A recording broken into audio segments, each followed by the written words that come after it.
Hello, and welcome to the Career Compass Podcast, your trusted source for practical strategies to advance your career. I'm your host, Jason McGill, and creative lead on the dueling company team. Flag raisings, singalongs, swim lessons, bonfires and lanyards, fond memories of camp days. As we record this episode, summer is well underway, and one summer tradition that remains timeless is camp. Whether it's sports camps, community camps, sleepaway camps, religious or day camps, these experiences are all designed to encourage growth, learning, independence, and connection. Research on youth camp experiences shows tremendous workplace relevance. Campers learn procedures, build relationships, explore trails, swap ideas, gain responsibilities, and connect with people from different personalities and backgrounds. This episode of Career Compass, which we've titled Leadership Lessons Learned at Camp, uncovers priceless lessons gained from our camp days and why these principles still matter in today's dynamic workplace. Joining me is Linda Dooley, president and founder of Dueling Company, a nationally recognized expert for creating spectator-free workplaces where employee-driven communication and collaboration practices advance business success. Welcome, Linda. And thank you, Jason. I am especially excited for this conversation because outside of working for my family business, my first real job was as a camp counselor. I spent 13 summers at YMCA Camp Robbins in Orange County, New York, moving up from camper to counselor to arts and crafts director. My experience was profoundly transformative because for 8 weeks every summer, I learned responsibility, teamwork, communication, and respect for others in very real and lasting ways. Bringing another camp experience to our discussion is the newest member of our podcast team, Morgan Meyer, Dueling Company's marketing assistant. Welcome, Morgan. Thanks, Jason. It's great to be a part of this team. And I also have fond memories and practical skills gained during many summers as both camper and counselor at a summer rec program in my hometown of Montgomery, New York. Camp provided my first job as a teenager and countless opportunities to grow in the workplace. I think the three of us would agree that camp taught us valuable time management lessons.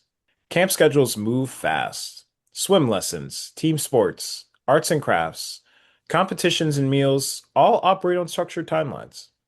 If you arrive late, it can disrupt the experience for everyone else. I still remember running from my cabin to the pool to change and get ready for swim lessons, knowing full well that once instructions began, there was no recap waiting for late arrivals. Navigating the schedules, the locations, and the distances between activities required preparation, basically remembering my backpack, and time awareness. It didn't take long to learn that showing up on time really meant arriving a few minutes early. Those lessons of punctuality have been ingrained in me. I am a stickler for setting my clocks 5 minutes early. And that's a practice that has helped me manage the pressure of competing meetings and deadlines on my schedule. Absolutely. There is no argument here for punctuality. It signals respect for others. Time management helps individuals succeed. But camp also teaches something equally important: how to succeed with others. Very few camp activities succeed through individual effort alone, whether it's setting up tents, preparing cookouts, or competing in team events. Collaboration becomes essential. I was both a camper and a counselor at my local 4-H association. At our camp, everyone had responsibilities. Campers worked with staff to set up games, manage activities, and even help clean up after meals. We had many different options, including ultimate frisbee, flag football, and kickball. All of these activities required people to work together, strategize, and execute plans that got everyone involved. Excellent point, Jason. That type of collaboration quickly showcases how everyone contributes differently. Some campers gravitate towards arts and crafts, others love talent shows, while some excel in the athletics. I worked with the youngest age group, the kindergarten and first graders. Our group shared activities with older campers, which required counselors to create games and experiences that accommodated a wide range of skills and ages. This required communicating clear rules and developing modifications that allowed everyone to participate, contribute, and feel successful. These ground rules apply at work too. Effective leaders understand that productive teams are built through collaboration and not internal competition. Of course, collaboration only works when people know how to communicate effectively with one another. At camp, communication needs to be constant. Instructions and rules must be clear. Expectations must be understood, and problems require immediate attention. Another key facet of camp communication is constructive feedback. Definitely. And I personally experienced this dynamic at my camp. Our camp leaders conducted evaluations on counselors several times during the summer. We were evaluated on organization, initiative, punctuality, and operational support. Evaluations included a one-on-one conversation with a leader who provided constructive feedback about my strengths and areas for improvement. We discussed changes that would help me become more effective in my role, which further motivated me to step up in certain responsibilities and improve my performance. Your story, Morgan, highlights the importance of two-way communication.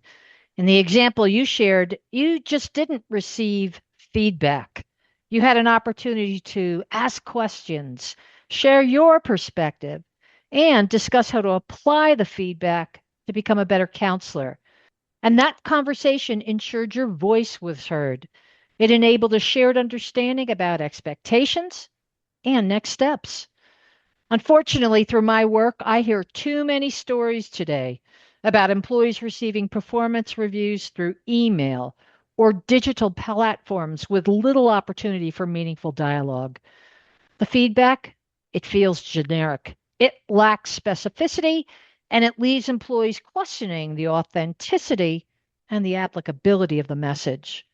Now, whether AI helped draft the performance review or not, yes, that's an issue, but the more flagrant violation is the absence of conversation. Performance reviews should strengthen relationships, build understanding, and create a path for growth. When leaders make the time and hold genuine dialogues, like the camp director in Morgan's story, employees are far more likely to feel valued, motivated, and invested in improving their performance. Strong communication helps people work together, but relationships are what often hold teams together over the long term. Camp provides countless opportunities to build those connections. Campfires, sing-alongs, skits, and even Marco Polo water games are intentionally designed to build camaraderie and help people connect. Most of my fellow campers didn't attend my public school. They came from a variety of schools located to 20 or 30 miles from my hometown. Some were from rural communities, and others came from inner city neighborhoods. Our races, our ethnicities, family structures, and our economic backgrounds varied widely. But for 8 weeks every summer, none of that mattered. We quickly bonded through small, spontaneous activities, sharing lunches, building popsicle stick houses, cheering teammates during swim races, and singing camp songs together. I can still recite the words to John Jacob Dingelheimer Schmidt, or My High Silk Cap, or the ship Titanic. And I freshly recall the laughter shared singing those silly songs with Kit, Nani, Bobby, Bruce, Chip, and Corky. Those moments forged meaningful relationships that extended well beyond my camp days.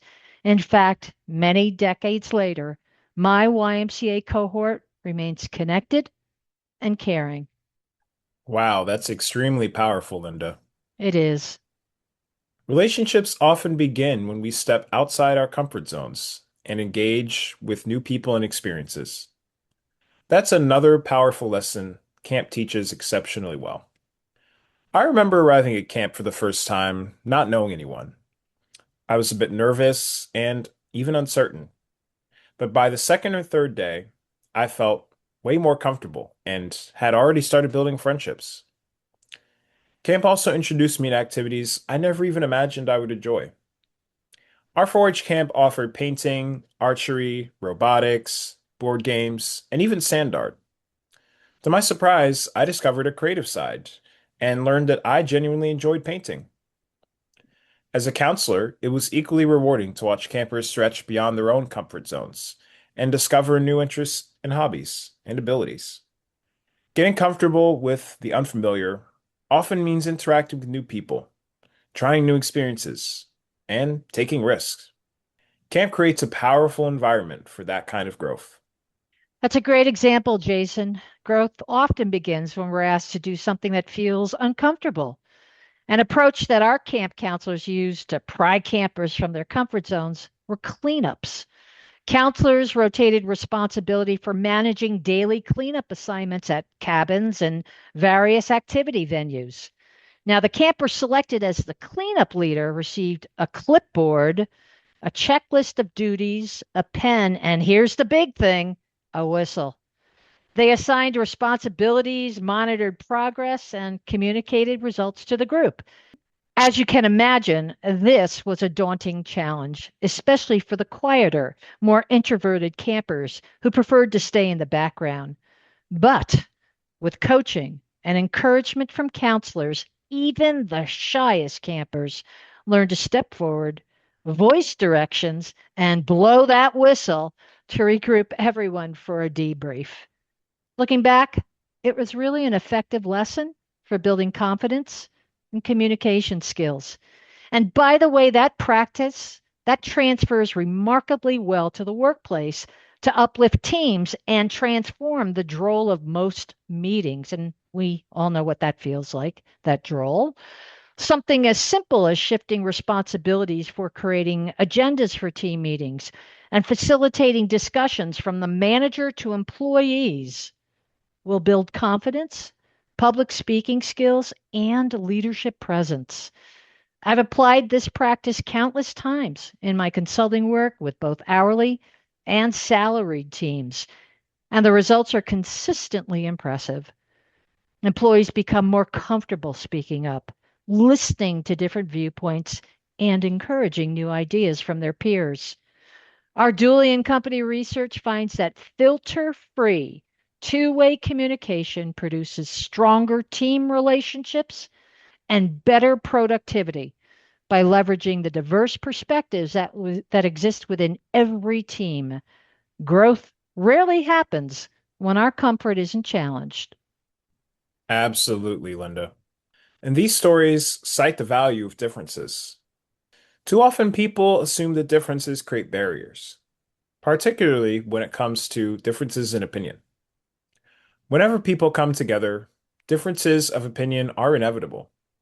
Camp taught us that leadership isn't about avoiding conflicts, it's about managing it constructively. One of my responsibilities as a counselor was conflict management and resolution. Many situations arose during activities and games when one camper felt another had cheated or taken something without asking. The first step was really just to make time and listen. We would pull campers aside and allow each person to explain the situation from their perspective. Simply creating space for conversation oftentimes help resolve the issue. And to move the group forward from a disagreement, we use a handshake or high five before everyone returned to activity. Looking back, those moments taught me that leadership isn't really about taking sides. It's about creating an environment where people feel heard, respected, and willing to work toward a solution together. Whether it's resolving disagreements, building relationships, or developing new skills, all of these lessons point toward a common theme: continuous learning and improvement. Award ceremonies are a long-standing camp tradition. Campers are recognized for achievements in sports, water activities, arts and crafts, talent shows, and special events. I can certainly say for myself, these ceremonies inspired anyone who didn't receive a ribbon or certificate to set goals, work harder, and strive for recognition before camp was over. I can personally vouch for that as well, Jason. And I'm going to give tremendous credit to the YMCA's masterful swim program, a progressive swim curriculum, for inspiring me to become a strong swimmer, actually a lifelong swimmer. To advance through the multiple levels of the swim program, campers had to demonstrate clear proficiency in stroke techniques and water safety. Watching others receive awards for their progress motivated me to push myself through the various stages, from tadpole to minnow to fish to flying fish to shark, and then the epic porpoise. Every level became increasingly difficult. Success required practice, drills, and accepting the constructive feedback from instructors on everything from backstrokes to back dives. I can still feel the pride that I felt when I met the requirements for each level, and most of all, when I was awarded a certificate and badge.